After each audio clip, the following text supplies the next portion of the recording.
Guys, जैसा कि आप जानते हैं कि भारत के तरफ से ओलंपिक में जाने वाली विनेश फोगाट अपने फाइनल मुकाबले में अपने 100 ग्राम ज्यादा वजन के कारण गोल्ड लेते लेते रह गए। और ऐसा इसलिए हुआ क्योंकि 100 ग्राम ज्यादा वजन होने के कारण विनेश फोगाट को डिस्क्वालीफाई कर दिया गया। गाइस, विनेश फोगाट को डिस्क्वालीफाई होने की खबर ने 140 करोड़ भारतीयों को झकझोर कर रख दिया। 140 करोड़ भारतीयों के दिल में जो एक गोल्ड मेडल की आस थी, वो आस विनेश फोगाट के डिस्क्वालीफाई होते ही चकनाचूर हो गया। गाइस, इसके बाद कुछ राजनीतिक लोग और भी कुछ भारतीय ये सवाल उठाने लगे कि क्या इसके पीछे कोई साजिश है जिसके कारण विनेश फोगाट मात्र 100 ग्राम वजन के कारण डिस्क्वालीफाई हो गए। इस पर कुछ लोगों का कहना था कि अगर भारत सरकार मजबूती के साथ प्रयास करते तो विनेश फोगाट को सिल्वर मेडल तो मिलता ही मिलता। ये सारी चीजें सोशल मीडिया पर खूब वायरल हुई। गाइस, ये सारी बातें चल ही रही थी कि फिर खबर आ गई कि विनेश फोगाट कुश्ती से हमेशा हमेशा के लिए संन्यास लेने की घोषणा कर दी। जैसे ही ये खबर आई तो एक बार फिर पूरे भारतीयों को दुखी कर दिया, क्योंकि गाइस, एक खिलाड़ी ने,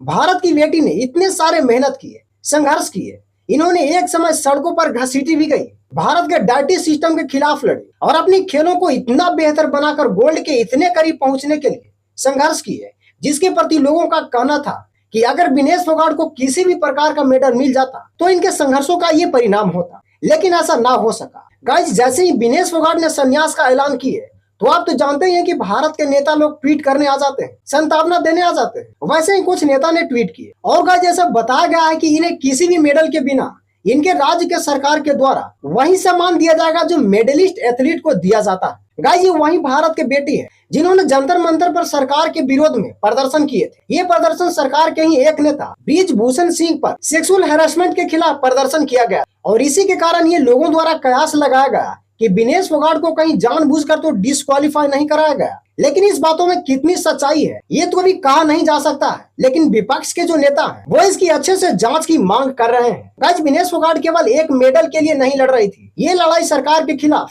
अपने हौसलों को बुलंद करने की थी। क्योंकि अगर आपको याद होगा तो विनेश फोगाट को ब्रिजभूषण सिंह ने ये कहे थे कि विनेश फोगाट मंथरा है, खोटी सिक्का, ये राजनीति के लिए प्रदर्शन कर रही है। इन्हीं चीजों को विनेश फोगाट सही सिद्ध करने के लिए की कि मैं एक बेहतरीन खिलाड़ी हूँ, ना कि बेफजूल के प्रदर्शनकारी। गाइस, जब विनेश फोगाट लगातार मैच जीतती गई, गोल्ड मेडलिस्ट पहलवानों को पछाड़ती गई, तब लोगों ने ये सोशल मीडिया पर सरकार से सवाल पूछने लगे। सवाल इसलिए पूछने लगे कि और भारतीय खिलाड़ी ने जो मेडल जीते उन्हें प्रधानमंत्री फोन करके बधाई दी है, लेकिन प्रधानमंत्री या विनेश फोगाट को किस मुंह से बधाई देंगे, क्योंकि ये वही प्रधानमंत्री है जो पिछले साल 2023 में इनकी बातों को नहीं सुने थे। इन्हीं सभी चीजों को लेकर प्रधानमंत्री को लोगों ने काफी ट्रोल किए, काफी मजे लिए सोशल मीडिया पे। गाइस, अगर आपको कुछ पिछले साल के तस्वीर दिखाएं तो ये आप देख सकते हैं कि कुछ खिलाड़ी प्रदर्शन करते हुए नजर आ रहे हैं ब्रिजभूषण सिंह के खिलाफ। गाइस, इन सभी खिलाड़ियों ने ये आरोप लगाए थे कि जो रेसलिंग फेडरेशन के चीफ हैं वो महिलाओं के साथ यौन शोषण करते हैं, इसलिए इनके ऊपर एफआईआर दर्ज की मांग किए थे, लेकिन सरकार इसके बारे में कोई भी एक्शन नहीं ले रही थी। इसीलिए इन सभी खिलाड़ियों का प्रदर्शन इतना लंबा चला। लेकिन गाइस, जो भी हुआ वो आने वाले समय में प्रत्येक नए खिलाड़ी को विनेश फोगाट की ये घटना